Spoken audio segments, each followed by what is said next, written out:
Kasi siya ang nagdidikta kung ano ang maganda. Huwag tayong paapi sa mga ideya ng iba kung ano maganda kasi maganda ka, nilika ka ng Diyos.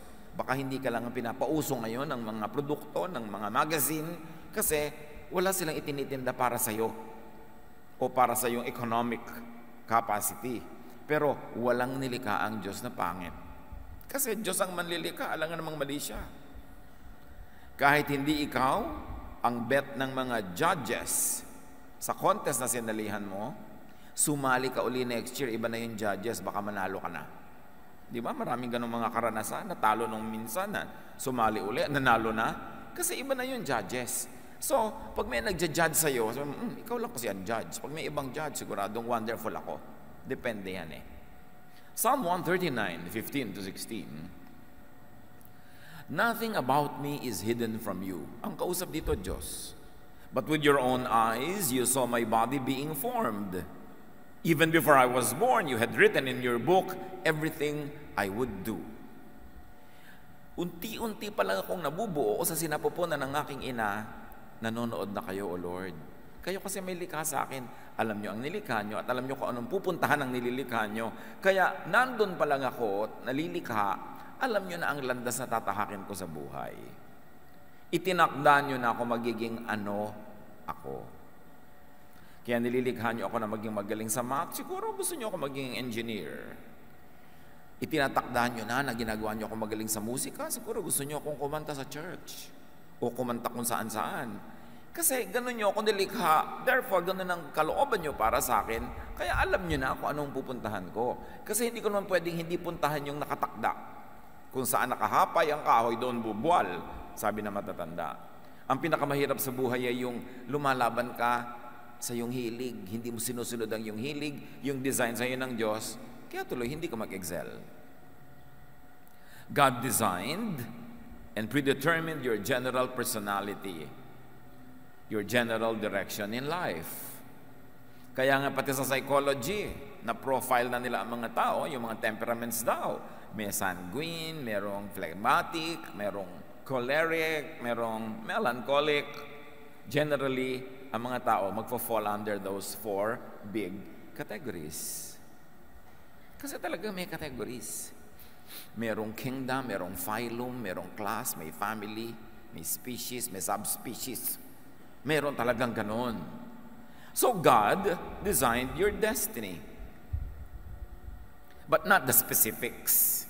Halimbawa, dinesign ka niya na magaling sa musika, hindi naman siya nagdikta kung kakanta ka ba, tutugtog, o kung kailan ka kakanta. Yung details na yun, nasa sa iyo ng kalooban at sa mga nangyayari sa iyong paligid at may influence din yung mga taong nasa iyong mundo. Pero in general direction, Diyos na ang nagtakda niyan. So yung free will na tinatawag, yung change, that is possible only within the inborn nature. Free ka lang within how you were created. So halimbawa, you were created na ang height mo is below whatever, below 5 feet or below 6 feet or whatever the standard. So may mga bagay na hindi mo pwedeng gawin kasi hindi yun ang height requirement na mamimit mo. Mahirap naman siyempre stewardess ka tapos 3 feet ang height.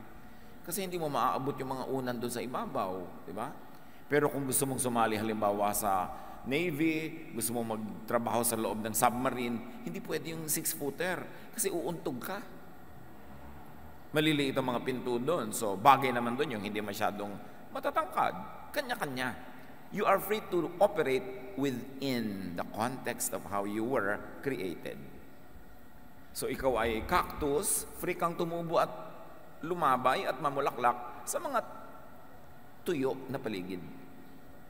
Water lily ka, water plant ka, doon ka sa mga matubig na lugar. So kung nasa tamang lugar ka, ikaw yung magpa-flourish. Kaya hindi nagpa-flourish yung mga tao nasa maling profesyon, nasa maling linya, nasa maling trabaho, hindi sila talaga magiging number 1 doon. Magiging second rate, copycat lang sila. Pag hindi sila faithful to the original intent that God expressly gave to them as they were designed. Kaya maraming interpretation yung personality, yung sino ba ako. Sa Romans 7:18-15, I know that my selfish desires won't let me do anything that is good, sabi ni Paul. Even when I want to do right, I cannot. Instead of doing what I know is right, I do wrong. The sin that lives in me is what does them. This is a very interesting study. Either Paul really believed in what he was saying, or he was leading his readers into an inevitable conclusion as they follow the train of thought. But here, this is the sentiment of legalistic, Mosaic religiosity. Pag conservative, legalistic, makamoses ka sa iyong paniniwala, ganun ang pagtingin mo sa iyong sarili. Alipin ka ng kasalanan, bilanggo ka ng kasalanan, hindi mo kayang gumawa ng mabuti, lagi kang mali, lagi kang guilty. And Paul calls his inborn nature sin. Sinful nature, selfish desire, wrong, evil, at ang bunga nito sa kanya o sa mga tinuturuan niya, guilt. Because Paul demonizes his unchangeable inborn nature. Sinasabi niya, wala akong magawang mabuti. Lahat ng ginagawa kong mali. Kahit sikapin kong gumawa ng tama, hindi pwede. Gusto kong bumait, pero di ko magawa. So napakasama ko. Alipin ako ng kasalanan. So ano nagiging bunga nun? He demonizes his unchangeable inborn nature. Siya na rin naman ang may sabi, hindi pwedeng palitan to. Kahit anong gawin ko, hindi mapalitan. Like many religious people demonize what is natural. Napakauso sa maraming mga conservative religious sentiments to demonize desire. Samantala yung desire is inborn, innate in the physical body. Your desire for food sees to it that you get to eat. Your desire even for sexual activity sees to it that there is procreation among the human race. Kasi mahirap yata yung sexual activity na kung hindi yan desirable, nobody will do it kasi nakakapagod. So, minamasama lahat yan ng mga makamoses, ng mga conservative religiosities. At yan ang ine-essay ni Paul sa kanyang mga katuruan. Kung talagang naniniwala siya doon, o device lang niya yon para pumunta sa gusto niyang tumbukin na usapan, that is known only to him. Romans 7:21-23, sa pagpapatuloy ni Paul, the law has shown me that something in me keeps me from doing what I know is right. But in every part of me, I discover something fighting against my mind. And it makes me a prisoner of sin that controls everything I do. So sinasabi niya, mayroong isang batas na umiiral sa aking kalooban, sa kaibuturan ng aking puso, na nagsasabi sa akin kung anong tama. Pero bawat bahagi ng aking katawan, kinakalaban yung tama na iniisip ko kasi ang gusto ng katawan kong gawin, yung mali. So anong bunga niyan? Nagiging bilanggo ako ng kasalanan. Paul was talking about the contradiction between what he knew was right and what his body naturally does.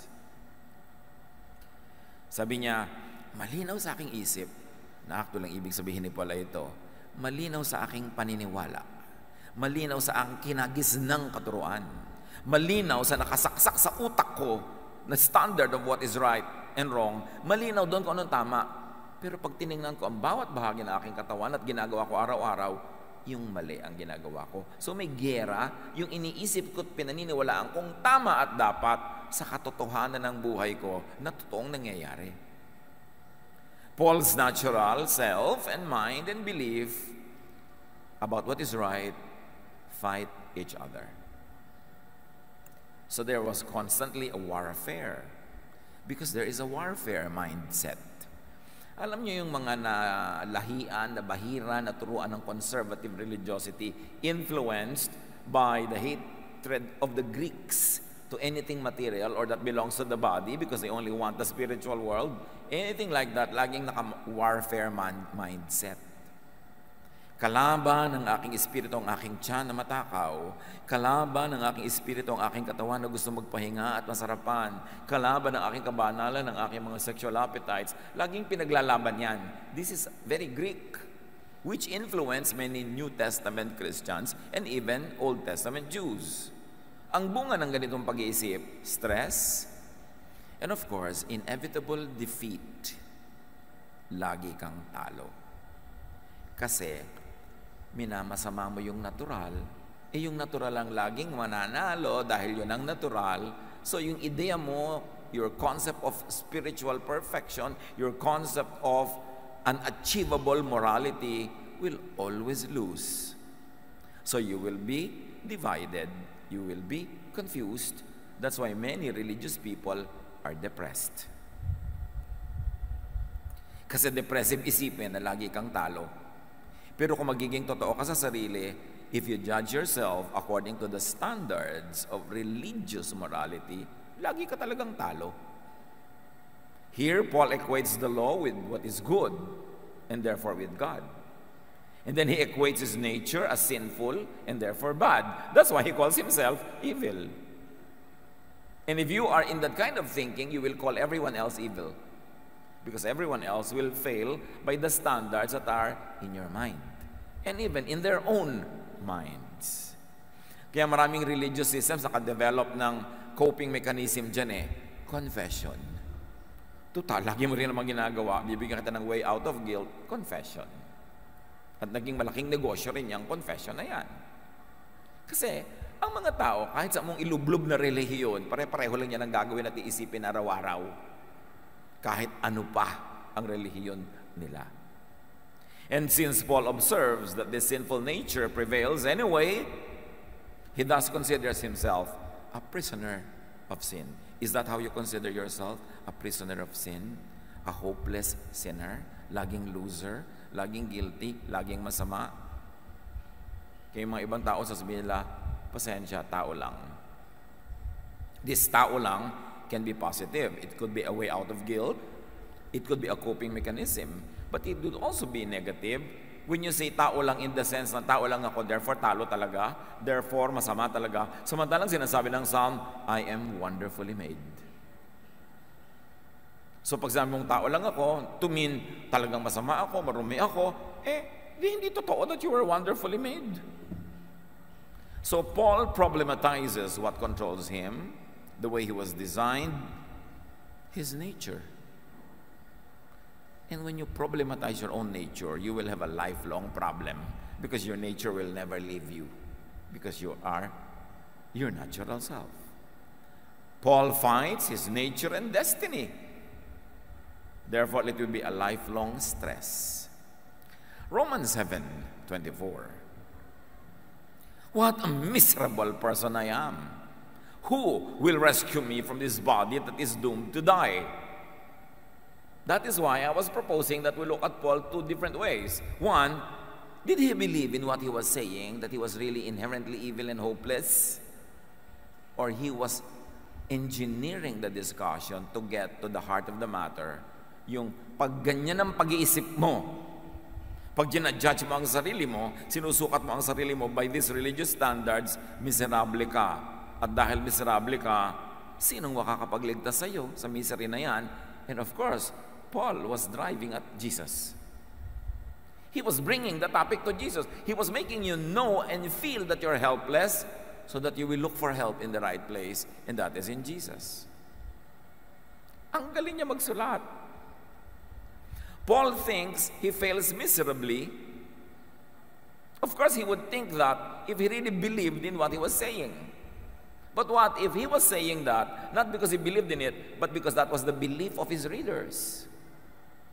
And going along with the discussion of Paul, it is inevitable for you to end at his prescription, Jesus.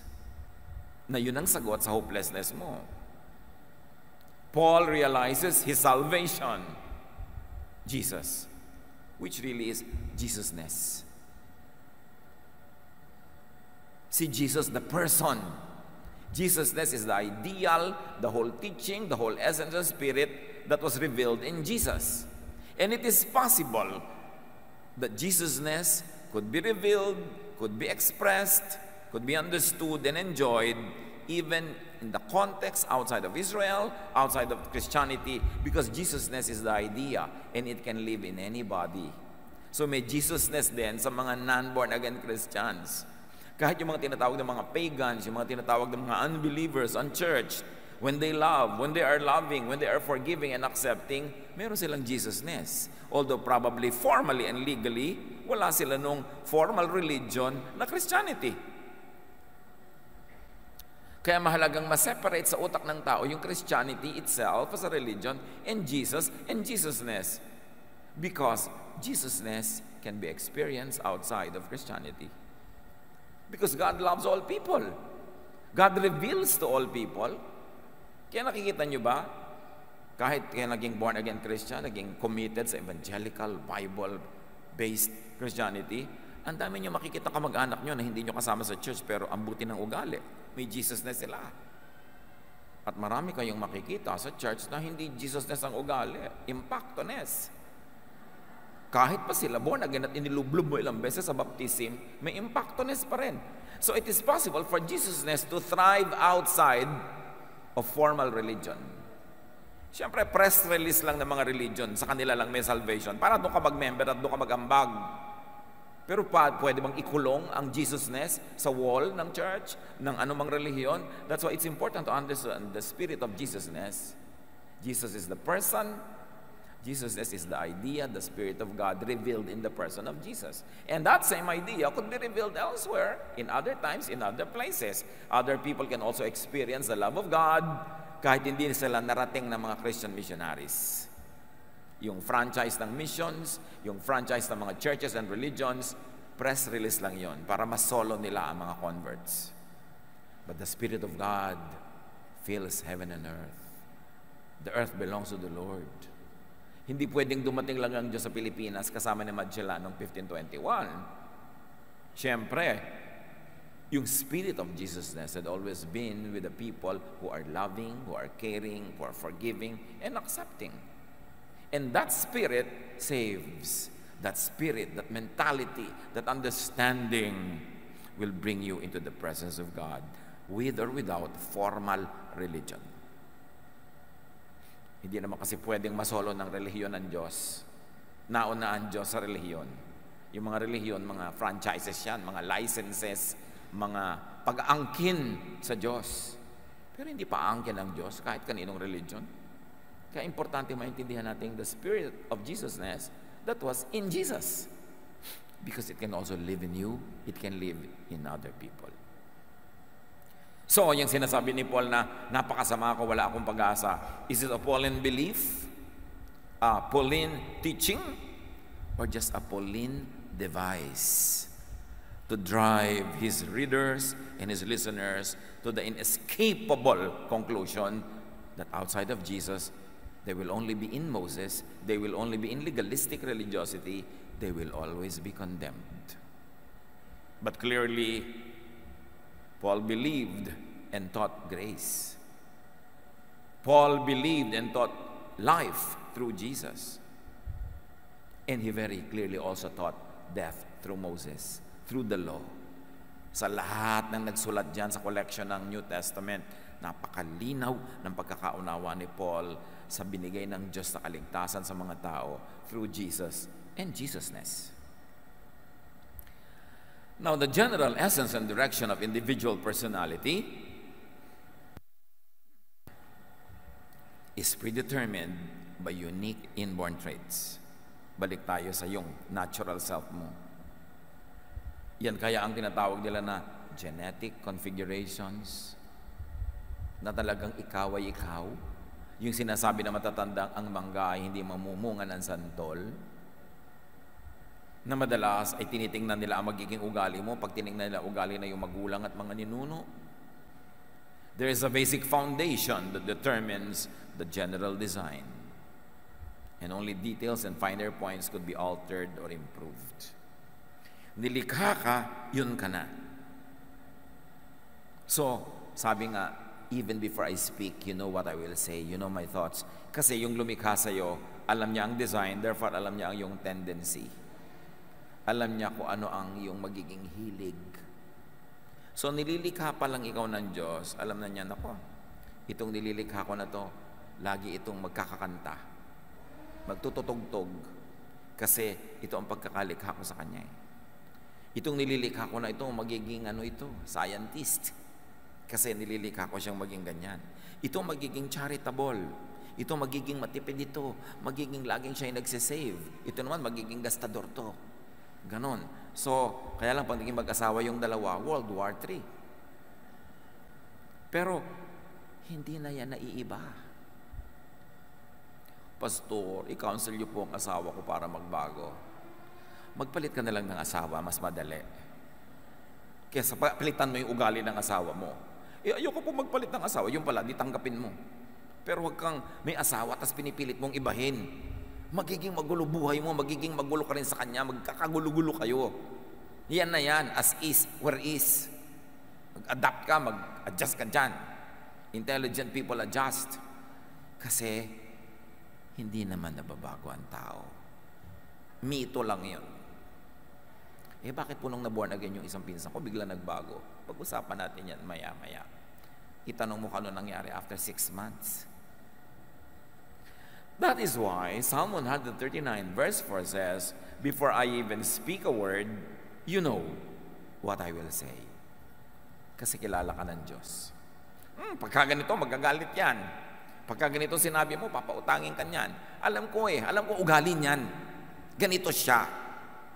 At pag pinagsama-sama mo lahat yung mga nilikha ko na yan, magkakaroon ng kumpletong pamilya, kumpletong community, magiging colorful and beautiful. Gusto mo ba lahat ng kasama mo, kamukha mo, kaugali mo? Kaya nga sa church, iba-iba yung gift na binigay para pag nagsasama-sama tayo, kumpleto rekado. Alam nga naman ang luto, puro bawang. Siyempre, gusto mo mag-isa, may bawang, sibuyas, kamatis. Para masaya. Ganun ang buhay. Iba-iba ng papel. How come children from the same parents could be so different? Pagka may kilala kang isang tao, hangang-hanga ka, gustong-gusto mo siya. Nung makita mo yung kapatid, sabi mo, ay, paano naging magkapatid yun? O kaya meron naman isang taong diring-diri ka sa kanya, yung hindi mo siya maintindihan. Nung makita mo yung kapatid, wow, biglang hanga ka. Kasi hindi lahat ng magkakapatid pare-pareho. How come children could be so different from their own parents? Genes ang sagot ng science dyan. Sabi na matatanda, lahi, dugo. Kasi nananalaytay sa ugat mo, nasa dugo mo, nasa every single cell of your body, yung genes ng lahat ng mga lolo't lola mo, both sides, sa father side and mother side, pabalik kay Adan at Eva, nasa iyo yan. Ngayon, kung kaninong ilong ang mananalo at lalabas dito sa isang kapatid mo, Diyos lang ang nagda-assign nun. Kaya may mga magkakapatid na magkakaiba ng ilong. Mayroong magkakaiba ng buhok, may kulot, mayroong straight, mayroong magkakaiba ng talent. Kasi ang dami yung lolo't lola na pagkukunan, nagko-combine, nagsasama-sama sa isang tao, nagiging individual tuloy siya. But all human traits and character could come only from the genetic pool, from design, from creation, from God. Nothing was added to creation after the 6th day. You know what happened? After the 6th day, on the 7th day, the Lord rested. Tumigil na ang creation. Tumigil na ang creative process. So, ibig sabihin, after the 6th day, nandun na lahat ang genetic pool ng lahat ng tao sa lahat ng panahon. Creation stopped. And after creation stopped, recreation na lang ang nangyari. Nagkakakombi-kombinasyon. Kaya kahit sa dalawang taong Adan at Eva, biglang nagkaroon ng may maitim, may maputi, may dilaw, may kulot, may straight. Kasi nasa kanila na mismong katawan lahat ang genes ng buong sangkatauhan na habang may mga nagsasamang lalaki at babaeng nakaka-create sila ng isang bagong individual, namimili lang ang Diyos kung alin pipitasin na gene, alin dito, alin doon at ilalagay sa individual na ito. Kaya ikaw yon, and you are wonderfully made. Paul talks about that. At napakarami pa sa Bible, directly and indirectly. Now, plant and animal hybrids can be created by crossbreeding. Alam niyo yon? Nakakita na ba kayo ng bougainvillea na ang bulaklak sa isang tangkay, may violet, may dilaw, may pula? Kasi pinagsama-sama ng crossbreeders, ng plant breeders, yung mga genes ng iba't ibang bulaklak na may iba't ibang kulay. Nakakreate ng ibang individual. Crossbreeding. Plant and animal hybrids can be created by conditioning na tinatawag ng iba na evolution. Sa pagtagal ng panahon, lagi kang nasa tubig, lagi kang nasa tubig, nakadevelop tuloy ng gills yung mga animals sa pang tubig. But that's already in creation. Wala namang giyera dapat ng creation at evolution. Kasi after creation, puro na recreation, recombination, reconfiguration. Kaya yung mga nagtatrabaho lambawa sa mga toll gate na nag-aabot ng ticket, nagbabayad, kung pagtatrabahuin mo siya dyan ng 300,000 years, hahaba ang kanang kamay o kaliwa para madali niyang maabot. Siyempre nag-a-adjust ang creation na tinatawag nila na evolution. Galing din yun sa Diyos, hindi yung kontra. Nag-a-adjust lahat. Tingnan yung halaman. Paso, nakaharap na ganyan lagi sa araw yan. Subukan yung italikod yung paso. Bukas, unti-unting lumilingon uli yung mga dahon patungo sa halaman, di ba? Mamaya isang linggo, nakaharap na sila uling lahat. Ikaw naman sa dista, inikot mo na naman yung paso. So yung halaman, pagod na pagod ka adjust, pero babalik at babalik yan kung saan siya nakakakuha ng araw. Iyon, all in one day, all in one week, nakaka-adjust. Padaanin mo pa ang 1,000 taon. People adjust. All new traits are actually old, except that they were not visible at once. Yun ang tinatawag nila kumisan na recessive genes. Nananalo yung dominant genes, pero kapapalit-palit ng mga kombinasyones, lalabas din sila. Lahat ng evolution, mutations, reconfigurations could have only come from the same genetic pool because God created everything. Except that not each and every one of those creations were visible all at once at the same time. May panahon na lalabas yun. Kaya wala namang dapat giyera yung creation and evolution. Lawakan mo lang yung pananaw. The earth is the Lord's and everything in it. At dapat i-consider mo that sometimes Bible language is poetic. Literary creation yan. Hindi ka naman dapat laging literal para ma-accommodate mo yung mga sinasabi ng reason, even ng science. So everything and everyone in all combinations and reconfigurations must have pre-existed invisibly until they were made visible. Nandun na yan, hindi pa lang lagi visible. Tulad na isang bata.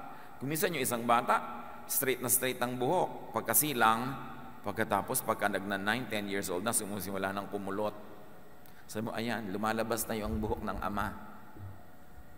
Meron naman nung isilang kulot-kulot, nung nagiging teenager, tumawid yung buhok. Kasi dati nang nandun yung tuwid na buhok na yun, kaya lang ang nakalabas pa lang sa simula yung kulot.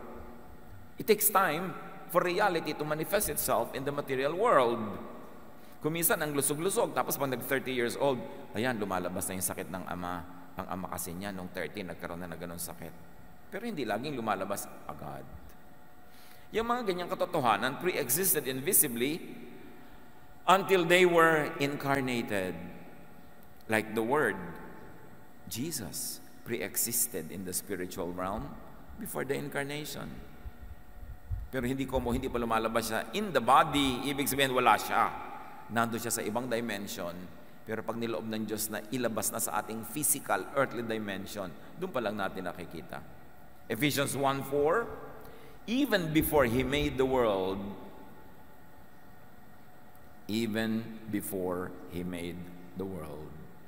God loved us and chose us in Christ to be holy and without fault in His eyes.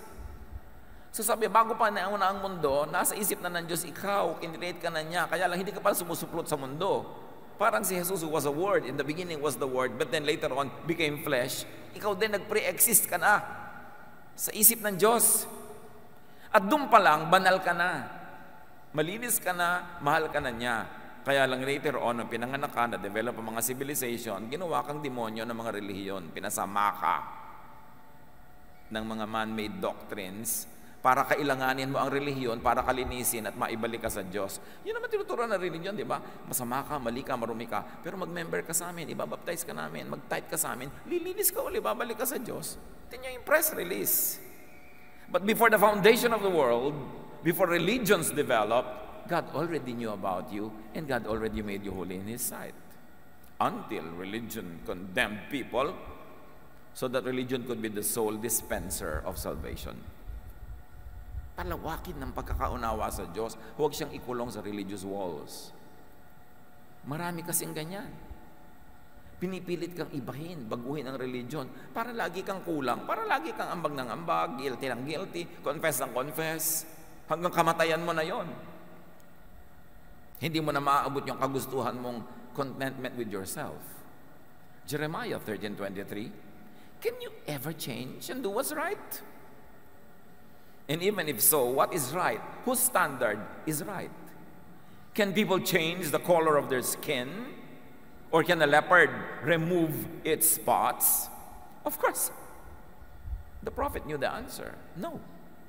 I cannot change and do what is right by your standard. I cannot change the color of my skin. If I'm a leopard, I cannot remove my spots. If so, sabi ni Jeremiah, then maybe you can change and learn to do right. The obvious answer is no. By the law, you can never do right. You will always be wrong. By the law, you can never change. You will always be hopeless and evil and needy of religious service. No one could and should be expected to change their God-given nature just to suit some man-made philosophy or theology, just to suit some man-made concepts of what is good and what is bad. Kasi kahit naman mga religions of the world, major religions of the world, may pagkakaiba-iba pa rin sila ng concept of what is good or bad. It is bad to kill. Yes, kill your karelihiyon, but it is good to go religious war and you will be rewarded by God. Ano yun? Kitang-kita natin yung pag-manipulate ng tao sa religious thought to benefit a certain society, a certain civilization, or a certain religious group. Kinakawawa ng majority ang minority, pinapakonform. And because the majority control religion, yung mga minority kawawa, they are made to feel evil, less, and they are made to feel like outsiders. Kinakawawa ng powerful ang weak. Di na dominate. Kaya maraming inventors ng doctrines, ng concepts of what right and wrong. Civilizations, ancient religions promote doctrines that serve their interest. This is social engineering. So it is all right to kill people who don't belong to our tribe. It is all right to kill people who don't belong to our religion. It is all right to dispossess people of their lands dahil gusto ng Diyos atin tong land na to. Do you think God will really do that? Sasabihin ng Diyos, kill the women, kill the children, kill everybody and get the land? O press release ng land grabbers. And they say, sabi yan ng Diyos.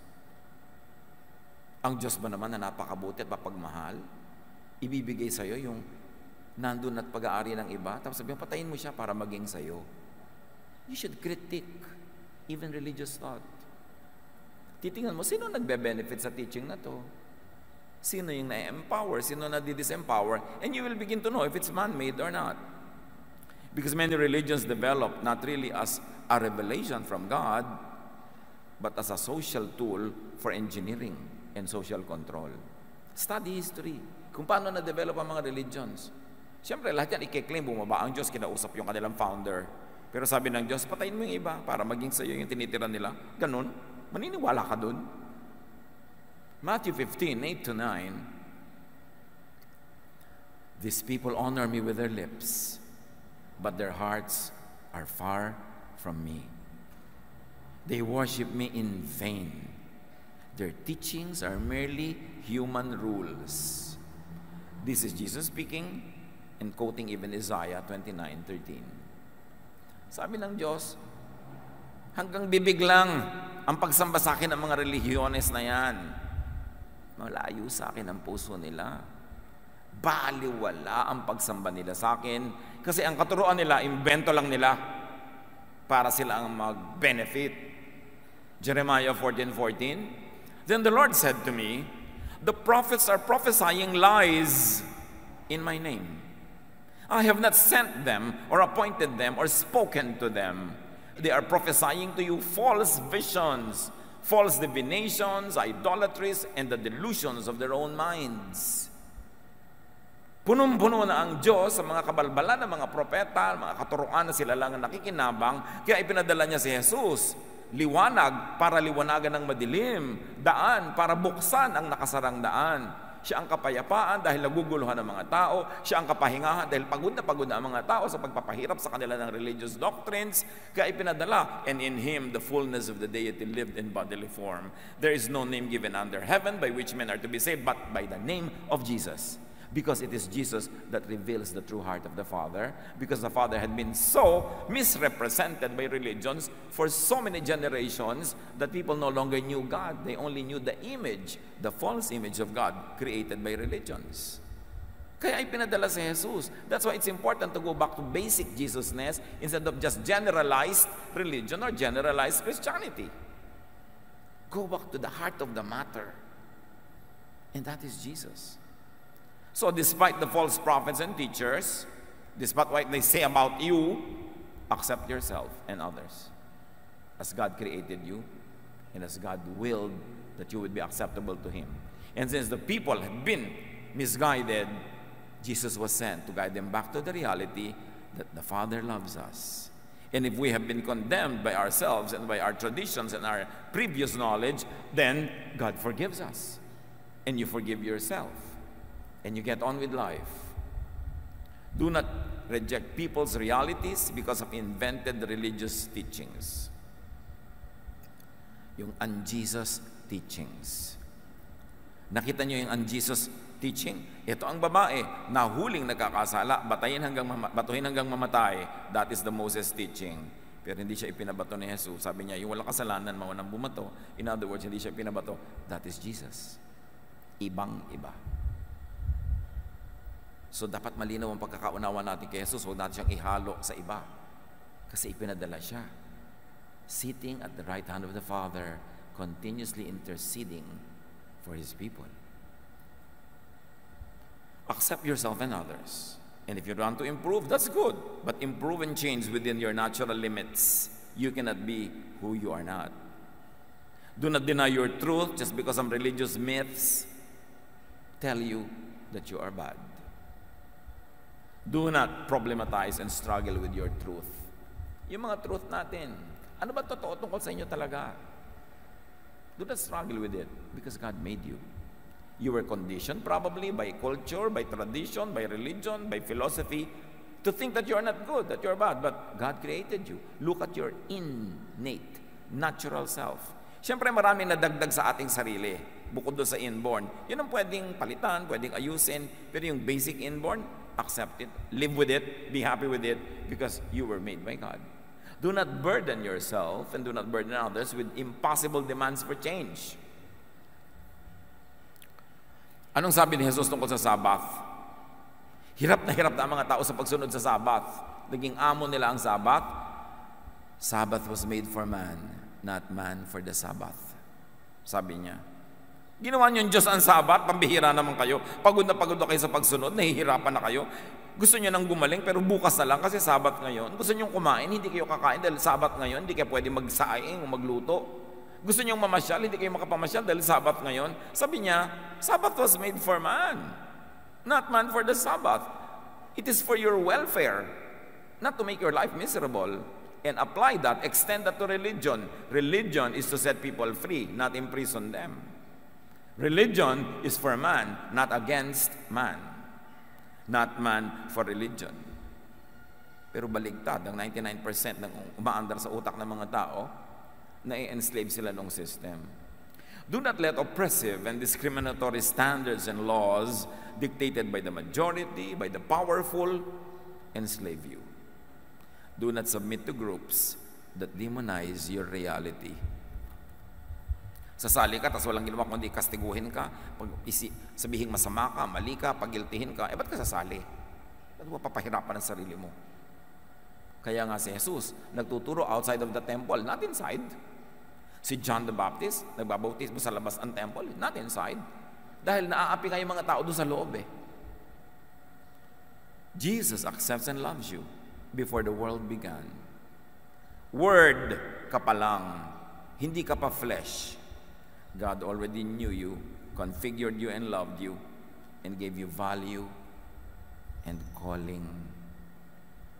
Nasa hangin ka pa lang, sabi nga ng matatanda, may itinakda ng mission para sa iyo ang Diyos. May purpose ang iyong buhay, may pagtawag sa iyo, at binigyan ka niya ng mga kakayahan para yung mga pagtawag sa iyo ay maganap mo at magkaroon ng kabuluhan ng pagdaan mo dito sa lupa. Hindi dumadaan ka lang na hindi ka nag-enjoy, hindi ka na-enjoy ng iba, walang nangyari. Ephesians 2:10, for we are God's handiwork, created in Christ Jesus to do good works, which God prepared in advance for us to do. Hindi ka pa isinisilang, may assignment ka na. May papel ka na. May kabuluhan ka na. Kasali ka na. Kaya lang maraming katuruan sa paligid na bumubulag sa atin doon, making us feel bad for who we are, guilty for who we are, and making us and forcing us to copy other people because we think they are the standard. Hindi ka pa'y sinisilang, minahal ka na ng Diyos. Nakatakda na ang dapat mong tahakin na landas. Kaya dapat malaman mo kung sino ka at matahak mo ang dapat mong landas para magkaroon ng kabuluhan ang buhay. Mahal ka ng Diyos, nilikha ka niya, tapos mamasamain ka ng system kasi lang divergent ka. Gusto kasi nila lahat magkakamuka para madaling kontrolin. Ganun lang yun. Accept and love others and yourself, especially for your inborn natural traits. Now, paano yung pagbabago? Paano yung pag-i-improve? Kasali rin yun. There are inborn and natural and therefore unchangeable traits. Don't even attempt to change that. But there are traits that can be changed. May mga asal, ugali, gawain na pwede mag-improve. Suriin natin kung alin. Matthew 9:11-12. Si Jesus ang nagtuturo. Jesus replied, "Not everyone can accept this word, but only those to whom it has been given." So this is a warning. Jesus was saying, I'm going to teach you something very important, but something not easy to understand. It can be understood only to whom it is given, only to whom it is revealed. Hindi sinabing ipagdadamot ng Diyos ang kahulugan. Ang ibig sabihin lang, pumwesto ka para tumanggap ka rin, lumagay ka sa tama, ibukas mong yung isip para maintindihan mo itong ituturo ko sa iyo na mahirap tanggapin sa mga nakasarang utak. Sabi niya, not everyone can accept this word, but only to whom it has been given. For there are eunuchs who were born that way. These are certain types of people. There are eunuchs who were born that way. So Jesus is saying there are types of persons who are born that way. Hindi nila nilikha ang sarili nila. Hindi sila nag-decide maging that way. They were born that way. And there are eunuchs who have been made eunuchs by others. O naging eunuch lang yan ngayon kasi nakondisyon, napilipit, dinala doon. There are types of persons who were manipulated to become the person that they are now. And then there are those who choose to live like eunuchs for the sake of the kingdom of heaven. So there are the types of persons who are like that personal choice. Sabi ganon, tatlong uri ang tao ha, yung basic pagkatao niya. Merong born that way. Hindi siya ang nagpasya, hindi siya ang gumawa, Diyos, born that way. Meron naman, iba siya, born another way, but raised in a way that subverted the original design.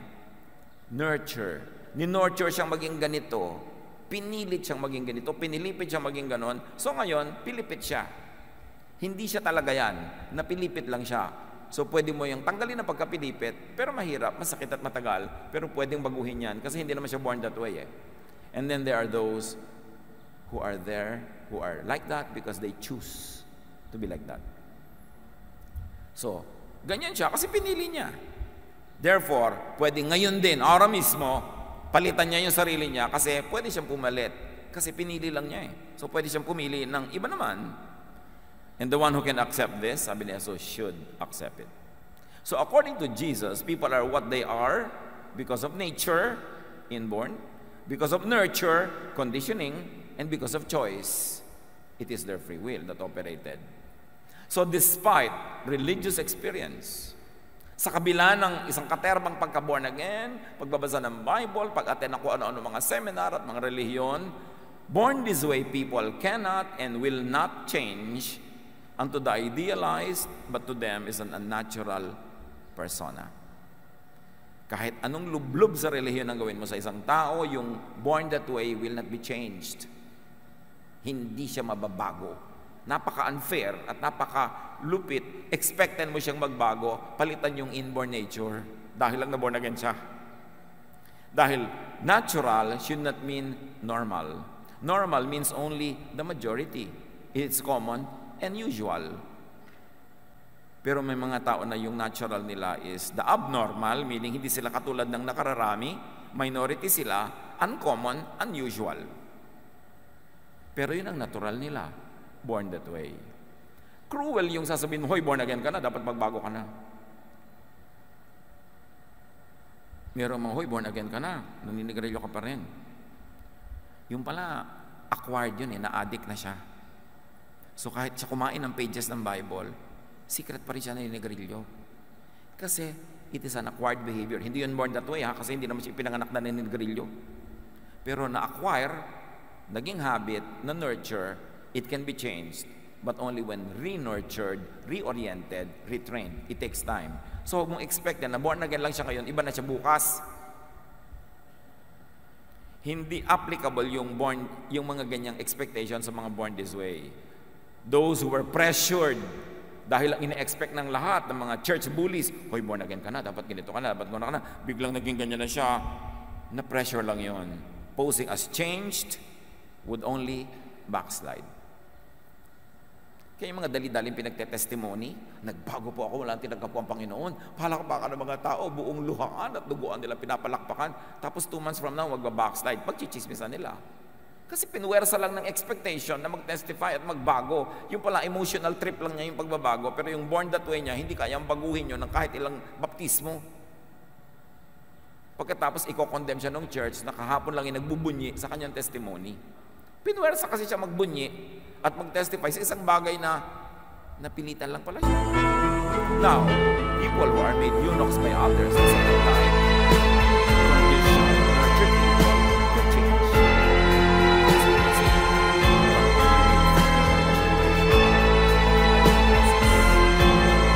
So, kung meron siyang learned behavior, now considered sinful or wrong, naging unlearned, living the opposite type of behavior for a long time, para mag-improve na siya. Learned behavior could be unlearned, condition could be reconditioned, oriented could be reoriented. Hindi mo na pwede na, hindi na work in progress. Pwede yun. So may mga nababorn natin, hindi matagap sa Panginoon na hindi nagbabago kasi inborn. Pero namang nagbabago kasi acquired and learned behavior na pwede palitan by re-education. This could so easily refer also to acquired persona, pwede rin siya mag-backslide. Kasi habit, force of habit. So huwag ka masyadong cruel sa na tinatawag na nagba-backslide. Now, the third type, people whose affected personalities were chosen by them could choose to change. Yun yung nagpasya po ako na sumunod sa Diyos at baguhin ang aking buhay. Kaya mong gawin yun because once upon a time, nagpasya ka rin na ganyan ang gawin mong buhay. Choice mo. So pwede mo rin palitan by choice. This change could be quick and sustainable at yan yung dali-daling itinetestify ng iba. Kaya hindi tayo mahilig magpa-testify kasi maraming tao na papasubo. Pagkatapos, pag hindi na napanindigan yung testimony nila, lalapain sila nung the same church na nagbubunyi nung nagte-testify sila. So, yun yung talagang pwedeng binago na talaga. I have decided to follow Jesus. Kasi kaya mong desisyonan. Pero hindi ka pwedeng sumunod sa isang bagay na against your inborn nature. Magkukunwari ka lang. Magpapanggap ka lang para aproban at palakpakan ka ng mga tao. At yun ang ayaw na ayaw ni Jesus, yung pagbabalat kayo. Hypocrisy. Importante na maintindihan yung tatlong nature na pwedeng palitan. Inborn nature, acquired, na hindi na talaga nature kasi acquired lang, yun ang pwedeng palitan. At yung decided lang, pwedeng to decide against it and to choose another.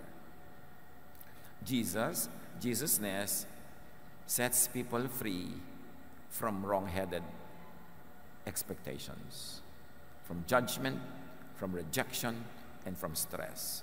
Why will you judge someone if God made him that way? Romans 7:24-25. Kaya ang ending ni Paul doon sa kanyang thesis, what a wretched man I am. Gusto kong bumayat pero di ko magawa. Who will rescue me from this body that is subject to death? Thanks be to God who delivers me through Jesus Christ our Lord. So yun ang ending ni Paul. So kahit anong gawin ko, masama ako, mali ako, buti na lang may Jesus na nagsasabing, hoy, guni-guni mo lang na mali ka. If you were born that way, God made you that way, di hindi ka mali. Pero, may mga mali ka talaga because you were nurtured to be that way, then you can reorient yourself. Pagsikapan mo, tutulungan ka ng Diyos para bumalik ka sa true inborn nature mo at umalis ka dyan sa na-influence ka lang. At kung yung ginawa mo, choice mo lang gumawa ng mali, you can easily choose to do what is right. Jesus sets us free to be ourselves. To be free from expectation against your natural self, and to be free from all the pollution and all the manipulation done by mis-nurture, and to be free from all the wrong things that happen because of our wrong choices. So accept, appreciate, celebrate how God created you and every other person, not only you. Do not fight with the Maker to conform to man-made standards and expectations. Sa Bible mismo, sinabi ng Diyos, huwag kayong makinig sa kanila, imbento ang mga katuruan nila. Paano nyo malalaman kung alin sa ating mga religious beliefs ang imbento lang pala at hindi galing sa Diyos? Salain nyo kay Jesus, kaya may mahalagang Jesus filter, kaya may Jesusness. Lahat ng turo ng lahat ng tao, lahat ng nilikha ng Diyos, lahat ng mga mangangaral, salain kay Jesus, kasi si Jesus lang ang the way, the truth, and the life. Siya lang ang tunay na anak ng Diyos. Siya lang ang tunay na nagsakatawang tao, na salita, na berbo. At sinabi ng Panginoon, ang Ama sa langit, this is my Son with whom I am pleased. Obey Him. Ano man ang nakatira dyan sa utak niyong religious concept of what is right and wrong, who is right or wrong, salain kay Jesus. Siya lang ang standard. At sa Kanya lang tayo lalaya. Sa Kanya lang tayo magkakaroon ng kapahingahan. At sa Kanya lang tayo magkakaroon ng kapayapaan. Huwag tayo makipag-away sa Diyos. Yung mga hindi kontento sa kanilang sarili, ginajudge ang sarili nila dahil ginajudge sila ng reliyon. Go back to Jesus and ask, Jesus, ano ba ito? Inborn nature ko ba ito? It must be. Kasi 3 days old pa lang ako, alam ko ganito na ako. Hindi ko ito pinili. In fact, marami kong ginawa para ibahin ito, pero hindi na iba. So this must be my inborn nature. I should stop quarreling with you and with myself. Isaiah 45:9-11. Woe to those who quarrel with their maker, those who are nothing but potsherds among the potsherds on the ground. Does the clay say to the potter, what are you making? Does your work say, the potter has no hands? Woe to the one who says to the father, what have you begotten? Or to a mother, what have you brought to birth? This is what the Lord says. Do you question me or give me orders about the work of my hands? Nilikaya ng Diyos. Kayong mga ina, mga ama, more than anyone else, kayong nakakaalam kung ang anak nyo born that way. Isinilang pa lang, nandun pa lamang sa crib, alam nyo na, may ganitong ugali, may ganitong character, alam nyo born that way, tapos pipilipitin nyo, papatayin nyo buong buhay para maiba. Kayong saksi kung paano siya ipinanganak, na hindi pinili ng bata na maging ganon siya. That's why yung mga magulang, magpakamagulang. Sabi, huwag kayong makipag-away sa ama. Siya ang lumikha. Who or what is your natural self? Suriin na natin mga sarili natin. Inaaway nyo ba ang sarili nyo? Inaaway nyo ang Diyos? Inaaway nyo yung iba? No, you're born that way nature. Accept it. Thrive in it. Enjoy it. Know your nurture character and re-nurture. If it is not in conformity with Jesusness, know the choices you have made about yourself and make other choices if the choices you have made before are not in conformity with Jesusness. But if they were, continue to choose that way. At tanong din, what is your kapwa-tao's natural self? Your husband or wife, your son or daughter, your father or mother, your sister or brother, your friends. Sila din likha ng Diyos. Sa bawat isa, merong born that way na ugali at pagkatao, meron namang nurture lang at meron namang choice lang. So, tatlong uri ng operation. Do not expect yung mga born that way na magbago tulad ng mga taong who chose to be that way or who were just nurtured to be that way.